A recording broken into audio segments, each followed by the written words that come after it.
So where should I sit? Yeah. Steamy in here. Can I put this here? Yeah. Thanks. There. For you, madam, and anybody else. I mean, I don't know. Sure. Are you good? And you guys, my cards. Okay, this one's for Terry. Hey, Terry. This is Ted, right? Yes. Ted, I don't know if you remember me. I'm You Michelle. can reach through the screen if they want all really The Cap Hill area. So I think hi. Yeah, I'm at first. Yes, I have a few of these. Mellen. If you just sign it upstairs, so it is here. I got lucky. If I hit that button, I'm going to sit down. I tell you we're sitting down. We're sitting down. Do you want to stand? It's what makes it Yeah, it's your conference, so you tell us where you want us and how you want us. Yeah. It's really too bad we can't all Can be I just set it behind near them. me? It would be better if you held it, but, okay. Just pass the mic along. Okay, perfect. Yeah, your mic stand. I know. Will you You know count what, us one down more person before you gets- begin? Pardon? Will you count us down before you begin? We're going to try to live stream it. Okay. It's like 3, 2, 1. Stream of consciousness, perfect. Is this a good setup? Do you want us like that? I think we're good. I mean, we're just sort of, I'm not trying to be too formal about Okay. all Okay. of that.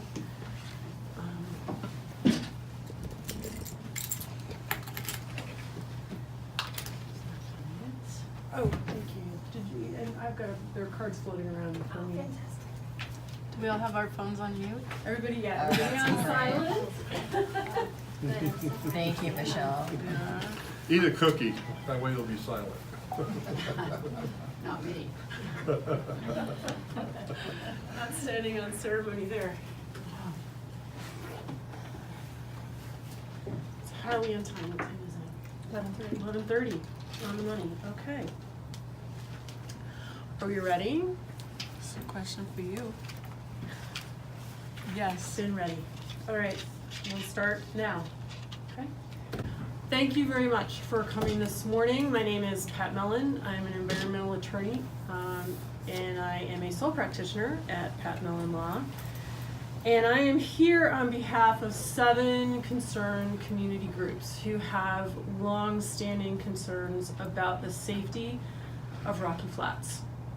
This morning we filed a petition with the Federal District Court, District of Colorado, to request disclosure of certain grand jury documents that were provided, or special documents provided to the special federal grand jury 89-2, which was impaneled after the raid at Rocky Flats to investigate criminal environmental activities by the contractor there at the time was Rockwell International. The documents that were provided that we are seeking are both public documents and business documents. Documents are created in the routine course of Rockwell's business, of Dow's business, and provided to the grand jury either under subpoena as part of depositions or through other searches or voluntary submissions. We are not seeking confidential materials gathered by the grand jury during its actual operation. So not transcripts, not depositions, not deliberation notes, not anything that is specifically limited to materials created especially for the grand jury. That distinction is important. Federal Rules of Criminal Procedure, Rule 6, is what seals grand jury documents and makes them unavailable. It's a protection of the grand jury system, which is important to the function and operation of the criminal justice system, which is why documents that are provided to it are held under seal to protect the interests of witnesses who are called or may be called later because of the nature of the proceedings. However, because this grand jury ended decades ago, because these documents would have been created under routine business circumstances anyway. There are exceptions to Rule 6 that permit their disclosure in the proper circumstances. We believe those circumstances exist here.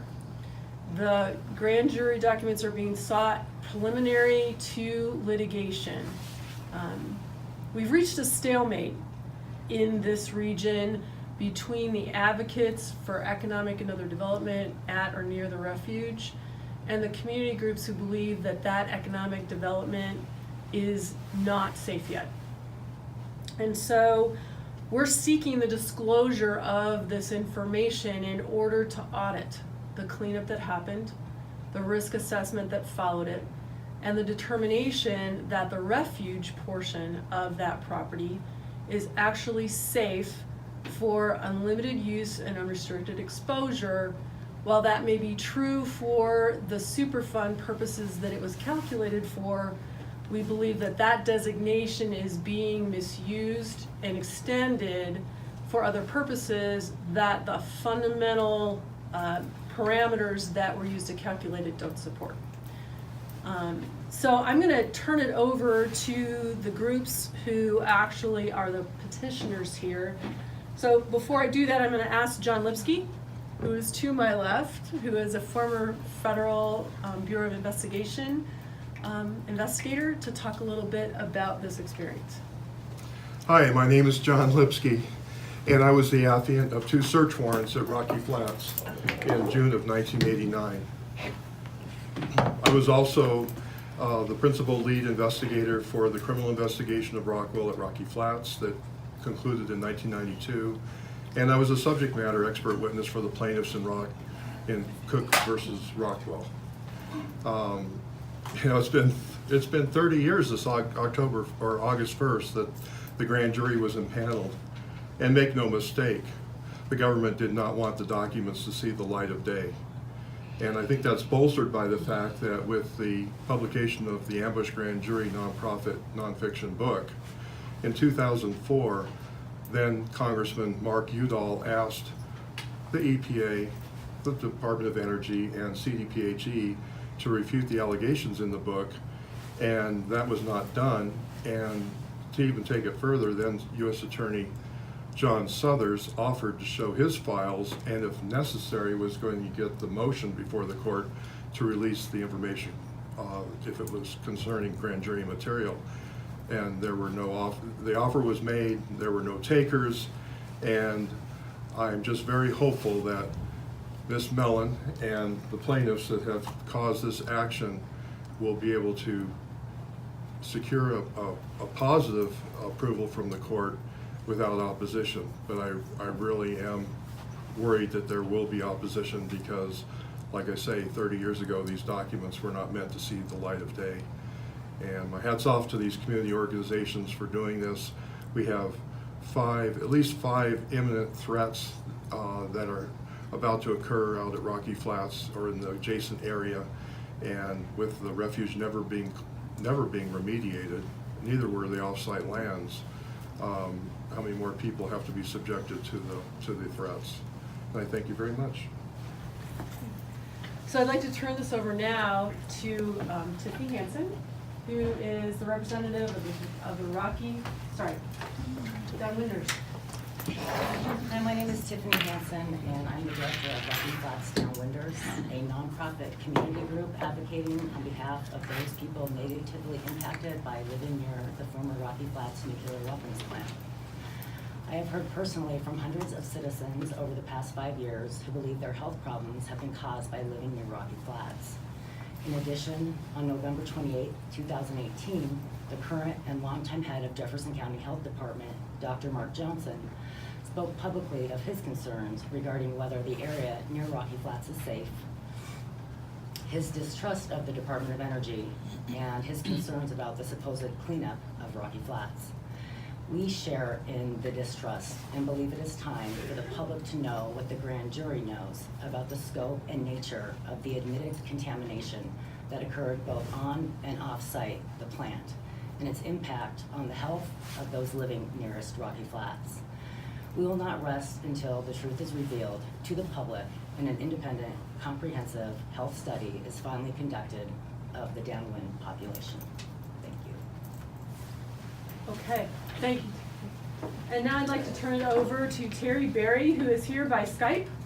So I'm not sure the best technology to use for that, but Terry is with us from Craig, Colorado. She represents the Alliance of Nuclear Workers Advocacy Groups. Terry, can you hear us? Yes, I can. Okay, the floor is yours. Okay, well, good morning, and thank you for inviting me. My name is Terry Barry, and I'm a founding member of the Alliance of Nuclear Worker Advocacy Groups and co-petitioner for to include the Rocky Flats facility in the special exposure cohort. Rocky Flats workers or their survivors are automatically compensated if a worker developed one of the 22 specified cancers and worked for 250 days before December 31st, 1983. The petitioner and I, as well as many Rocky Flats workers, fought long and hard to get the SEC class extended past 1983. Many former workers came forward with their oral testimony about their experiences at Rocky Flats, and some even offered sworn affidavits. Judy Padilla, in fact, often stressed the importance of the grand jury's report during her public testimony. But this was not enough to convince the Advisory Board on Radiation and Worker Health that the National Institute for Occupational Safety and Health could not reconstruct dose with reasonable accuracy after 1983. We lacked the smoking gun documentation to prove our case. That evidence may be included in the documents given to the Rocky Flats grand jury. Because this documentation is sealed, the SEC petitioners cannot research them to find the supporting documentation needed to expand coverage for the sick workers who develop cancer. Access to these documents is vital. I want to express my deep appreciation to Patricia Mellen for the hard work she's put in pursuing this righteous petition, to John Lipsky for his unwavering support for the sick Rocky Flats workers, to Tiffany Hansen for her courage in raising the issue of possible exposure to the community, and to all the other advocates who have spent decades educating the public about Rocky Flats: Leroy, Judith, Alicia, Michelle, Dale, Bonnie, and Paula. My deep appreciation for your efforts to get the truth out. Thank you. Thanks, Terry. All right, so I just want to go back and clarify a little bit and make sure that we introduce all of our petitioners. Terry Berry is with the Alliance of Nuclear Workers Advocacy Groups. Tiffany with the Rocky Flats Downwinders. Alicia and Michelle with Candelas Glows and Rocky Flats Glows. Dale, I don't think has been able to join us from the Rocky Flats Neighborhood Association. Paula Ellefson Gardine from Environmental Information Network, EIN. And Bonnie Graham from Rocky Flats Right to Know. And the Rocky Mountain Peace and Justice Center is also participating but unable to join us today. As John mentioned, the 5 immediate threats we are hoping to address at the Rocky Flats site are the Parkway, Jefferson Parkway, that is intended to run along the eastern edge corridor, the Rocky Mountain Greenway, which was rerouted as a high-speed adventure bike trail through Rocky Flats. The build-out of the trail system at Rocky Flats, which is greatly changed from the trail plan that was approved in 2005 with a robust public involvement process. The Rocky Flats Visitor Center, which has morphed from a modest visitor contact station into some $8.3 million behemoth in a completely different location on the Refuge. I think what took us all a little bit by surprise in November and December were the fracking permits that were applied for underneath the Refuge. We believe that if the public knew as much as we do about the history and the cleanup and the decisions and determinations that have been made, that they would feel differently and be more concerned about those activities and many others that will come to the table when we end up talking about this in front of the court. It is our goal to keep the information in front of the public, in front of the decision makers, in front of the courts, to make sure that a greenwashing of the site doesn't happen. As time passes, memory fades, people move on. This is not your average parcel of land. It's not clean. It met the standards that were set at the time after much dispute and debate and funding issues with Congress, but it's not clean, and it's not the average parcel of land. And so our goals are to obtain the source documents that we believe will help us determine how best to use that determination, if at all, by the federal agencies and CDPHE, that safe isn't safe. For the Superfund purposes, it may be safe for unrestricted exposure, unlimited use and unrestricted exposure. That's their math, that's their sampling, that's their modeling. That process is what they believe, based on all of the work that they do at this and other sites, is the right way to assess that information. Whether that's valid for continuing development in localized places on that refuge property is what we dispute. We intend to obtain the documents to prove the real situation and how best to use that determination. So, questions at all? We have copies of the filing right there behind Ms. Berry if you'd like copies, or if you leave me your email address on the yellow pad, we'll be happy to email them to you. Any questions for me or anyone else at the table? I understand that there is currently a lawsuit filed by the Town of Superior. How is this different from that lawsuit? Great question. So there are two pending lawsuits. We'll talk about Town of Superior first. Town of Superior has filed a NEPA lawsuit, also in federal court, based on parameters within NEPA that require that if you substantially change a project or you are doing a project over a long period of time, you can't piecemeal what's called a National Environmental Policy Act evaluation. That lawsuit and the suit filed by Randall Weiner with several of these same organizations is what's called a NEPA suit under the Administrative Procedures Act. It is limited to reviewing the information that was available to the agencies at the time their decision was made. This lawsuit cannot provide additional information to those suits because of because they are of the nature of Administrative Procedure Act cases. And that's for both of those two? Both of those cases. So, other questions? Anyone else? I do. Yes.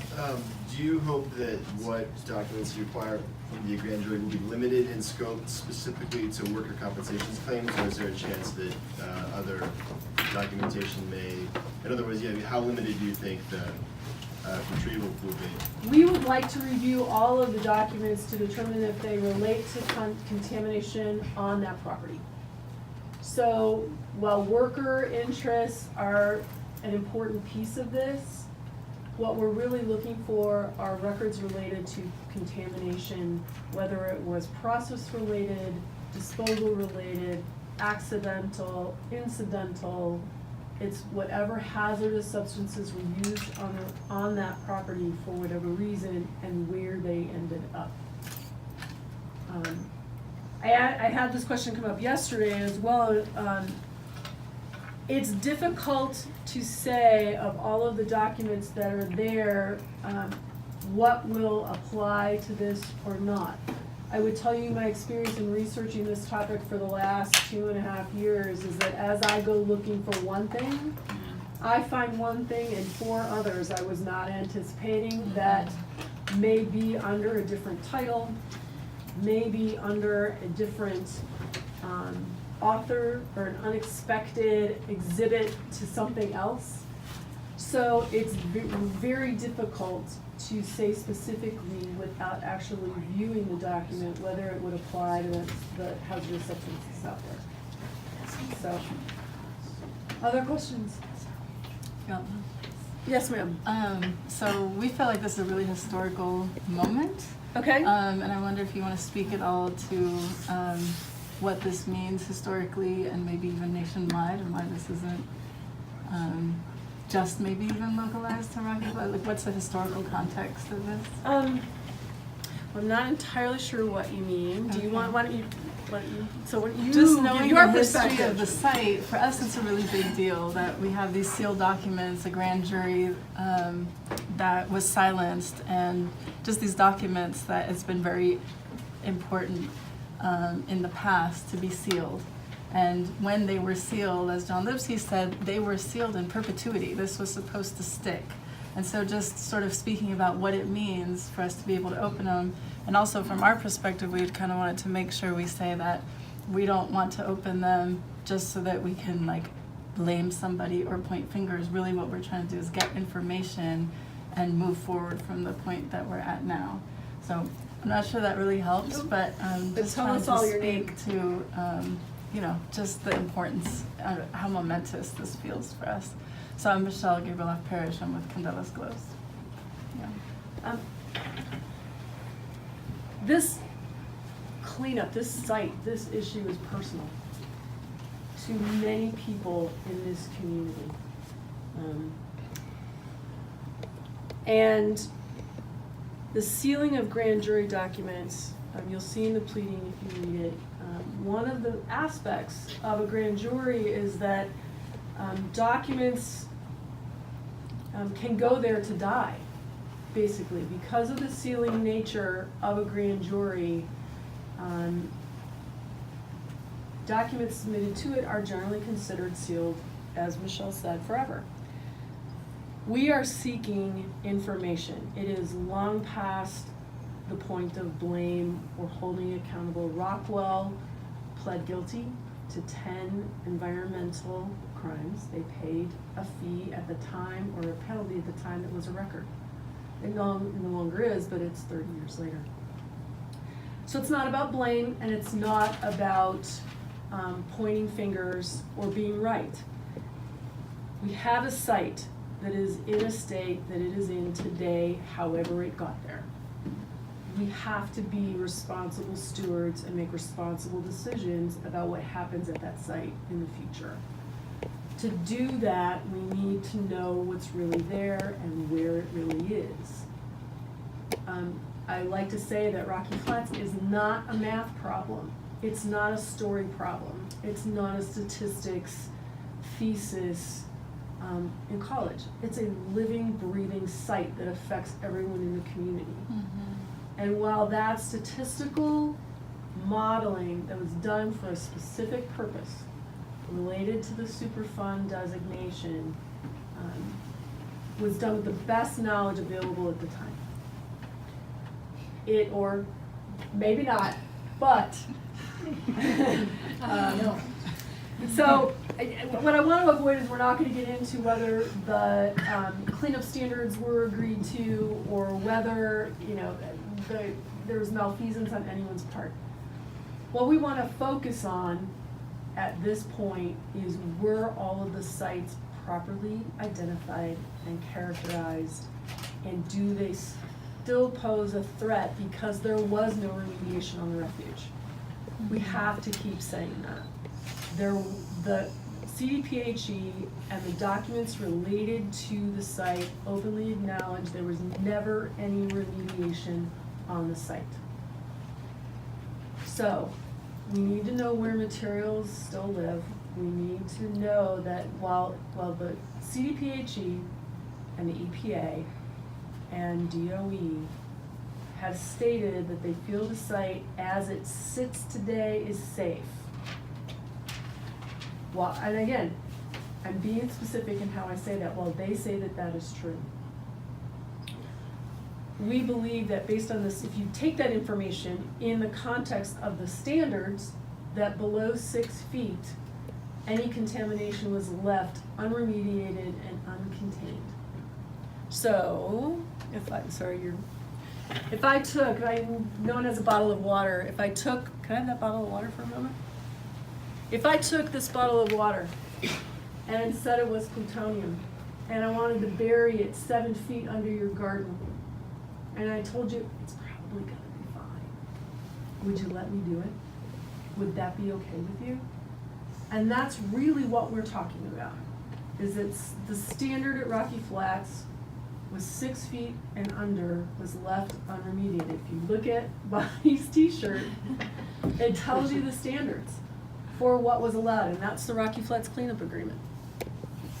So we're not gonna debate the standards. What I do know is that they tell me that individual locations on the refuge still have contamination. Kaiser Hill admits that.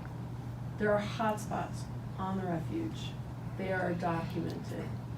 The sampling that was done to clear the refuge was done 5 samples for every 30 acres. Those samples were averaged, and those averages were averaged, and everyone thought that was good. And that's openly documented in the Kaiser Hill paperwork, Kaiser Hill documentation, the multi-volume thousands of pages of information, and we cite to it in the pleading. The question is, that site-wide determination won't be any comfort. If someone doing specific construction, digging more than 6 feet under a particular piece of ground, or where something was left buried, hits a contaminated piece of equipment, hits a 55-gallon drum, hits something that didn't just magically happen to be that one of those 5 samples. So we're looking for the information to be able to assess the refuge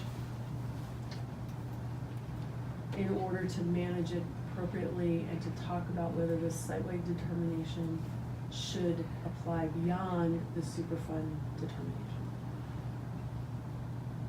So. Question? Yes.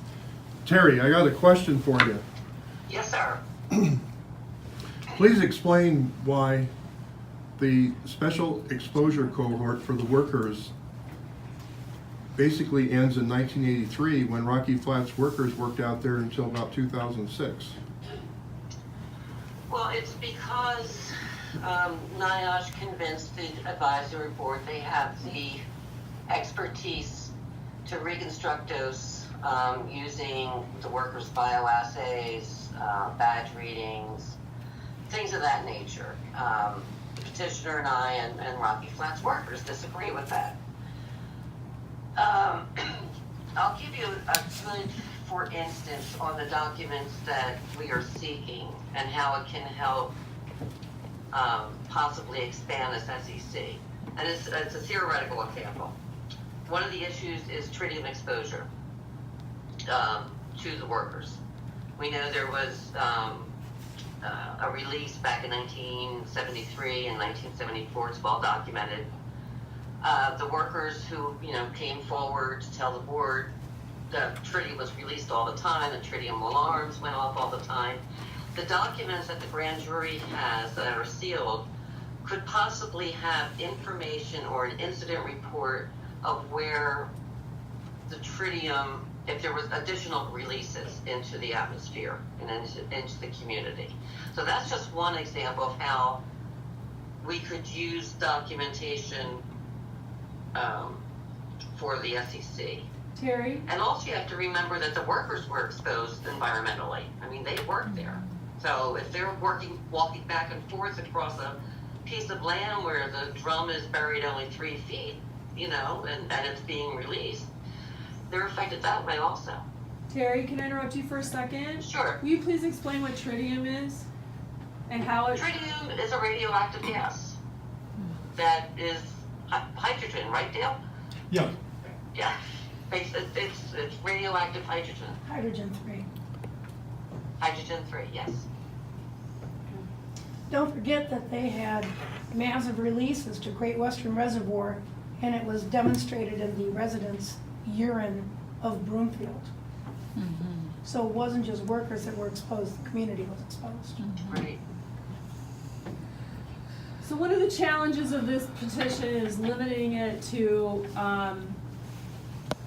those things that are immediate.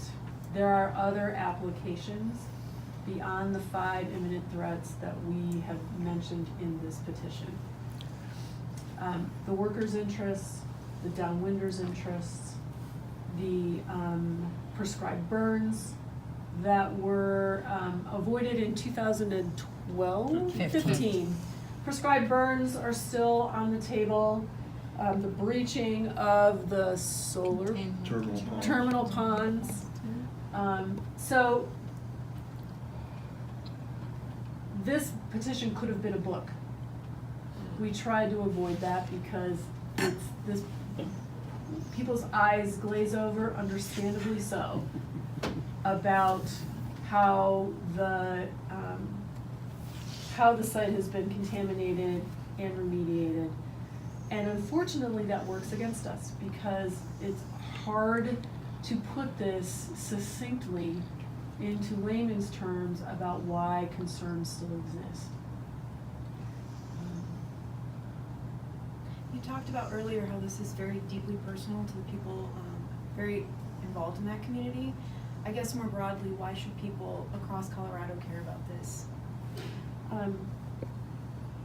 Why should people across Colorado care? We're all downwinders.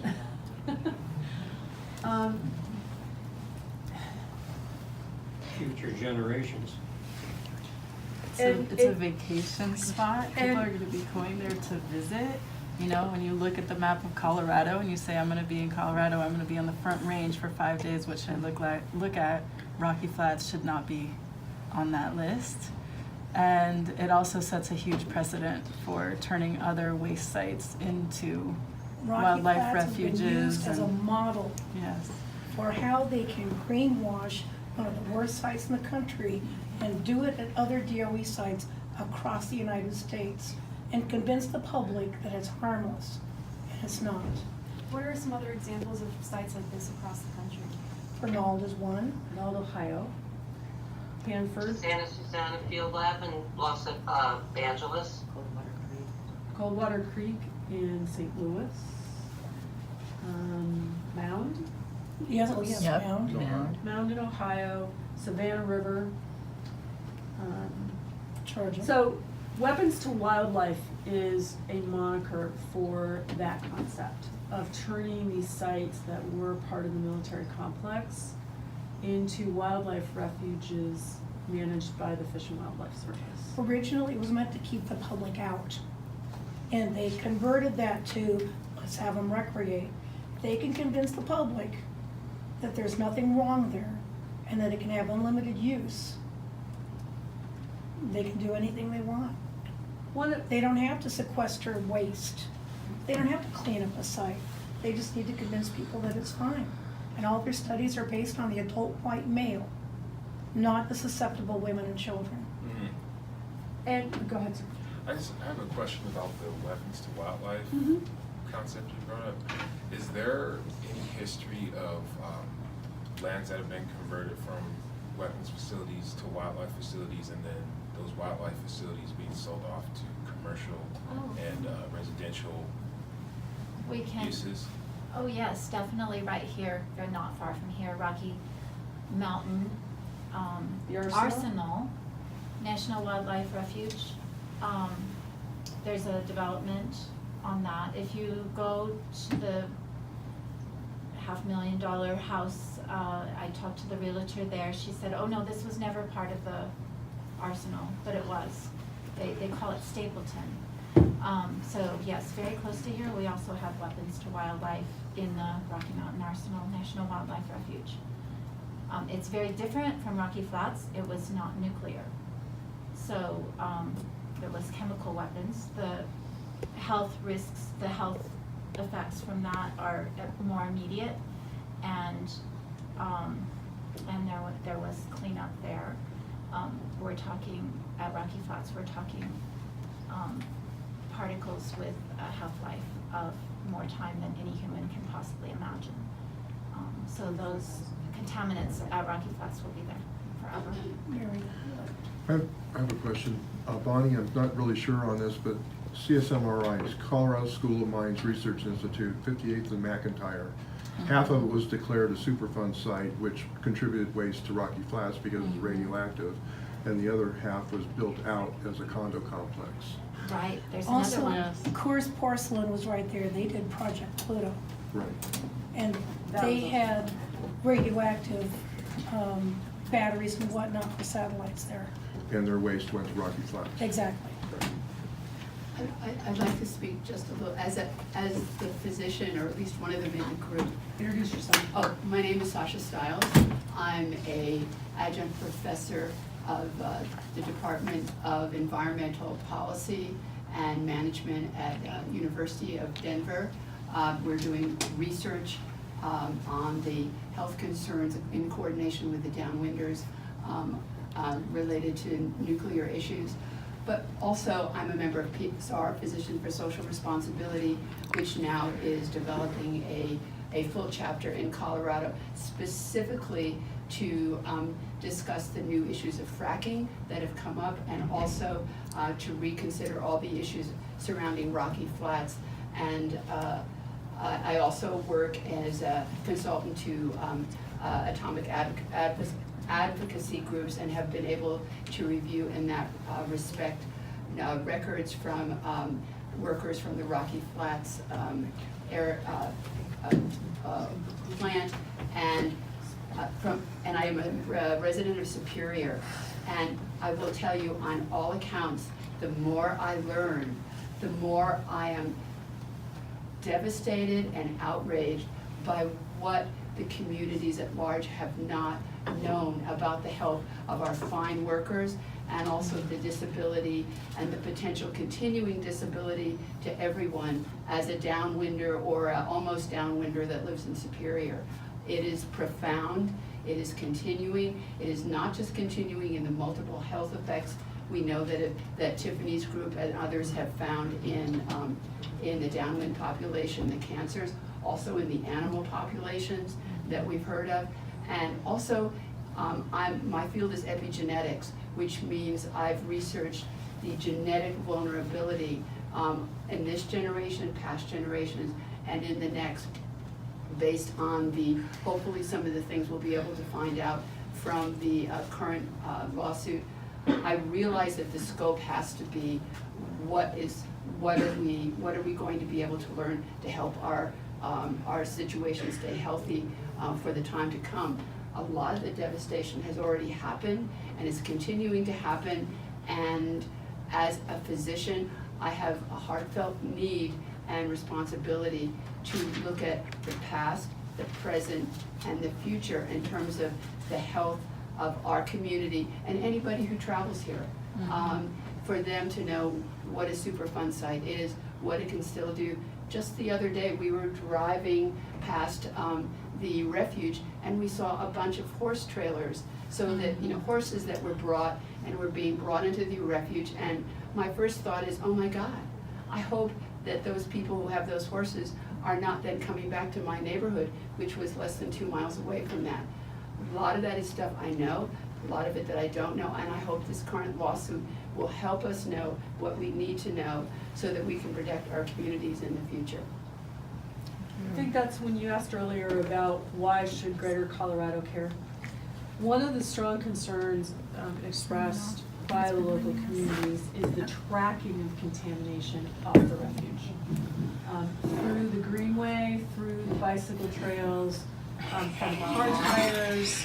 And I am here on behalf of 7 And concerned communities. After I told everyone to quiet their phones. I'd like to mention, every time they break ground and every time they want to burn vegetation, they are re-exposing everybody in the vicinity and downwind. When does the wind not blow at Rocky Flats? It's everywhere. And we've been exposed enough.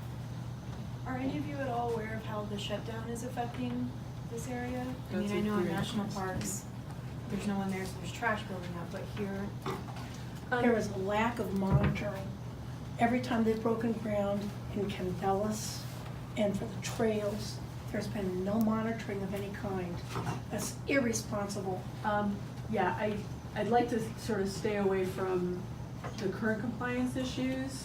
I don't really actually have an answer for you about, I know the Fish and Wildlife Service is on furlough. They've said it on their site that there's no one monitoring what's going on in the refuge itself. There is no monitoring on the refuge. There is monitoring of water theoretically, on the Superfund site itself in the center. The COU has monitoring in place. I'm not familiar with what DOE decisions have been made during the shutdown for monitoring of that. There's also ongoing management and maintenance of issues, related to places like the original landfill where we have slumping and emissions from that. We really haven't heard. I really honestly don't know the answer to that question, but I'm happy to look into it for you. Other questions? Other things we've not said? We are excited. We pulled a judge this morning. Our judge is Louis Babcock. He has experience in this area. I haven't, because of other commitments this morning, haven't looked at the history here, but everyone's, I think we're excited to have a judge assigned. We have a schedule coming up. It's good to be getting started at this time. And I have something to say on the Rocky Flats. Ted Ziegler, please go ahead. I worked at Rocky Flats March of 1982 to June of 95 when I retired. And shortly after hiring on with Rockwell International, which was the second contractor, major contractor, I became interested in safety issues, contamination, and I worked on the end of the plant that they call the cold end of the plant. Was not in the radiological end, but I did have experience on touring the plant in the radiological end. Plutonium is not the only contamination on the plant site, and I have retained many documents and provided many documents to other sources. And the correspondence rate from the Top Gun Department of Energy throughout 3 major contractors that I worked for. There was no conduct of operation on the plant site that maintained a consistent quality of safety on the plant site. There was no consistent way of doing business relating to safety. I have proof of that.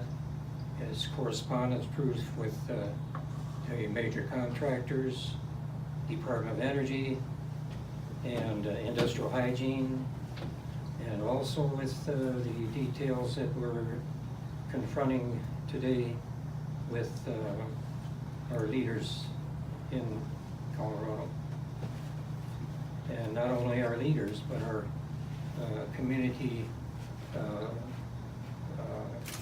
people that are in control of what happens on Rocky Flats. Candelas is a good illustration. This was pre-planned before Rocky Flats even closed on Candelas. And it didn't happen overnight. I have documentation that will illustrate the burial sites, the spray fields, maps. There is layers and layers, 30-foot deep on that plant site, with just about any type of contamination you want to put on the plant site. It was easy, the disposal for the contractors. And the Downwinders, we're talking about contamination on the Downwinders. I have tried repeatedly, and so has John Lipsky and other organizations tried to get soil sampling.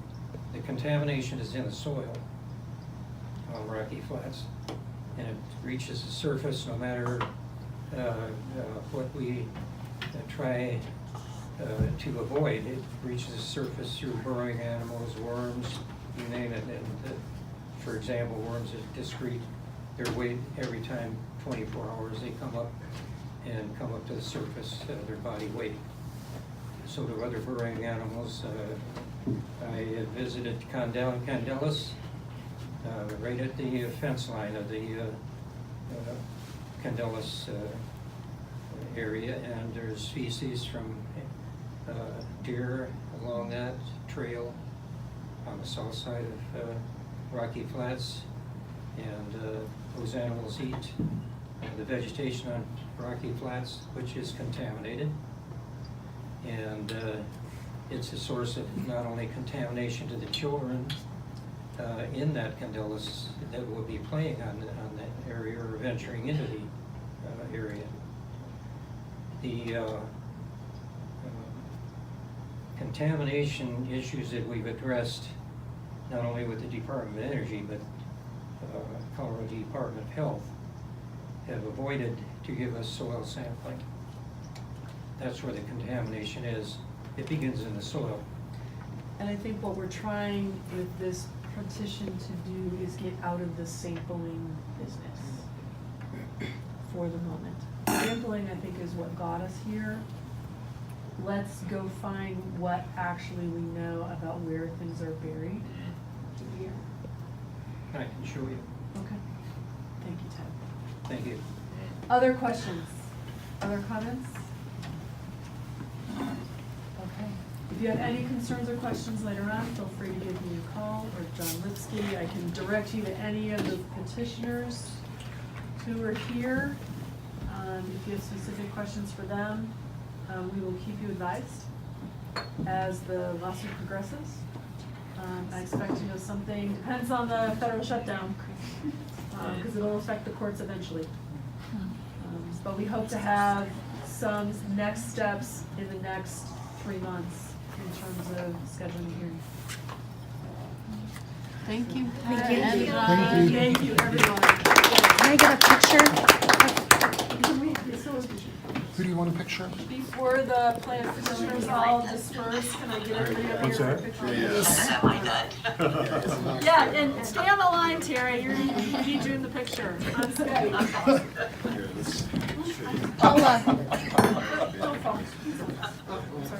So come on this way. Oh, Ted.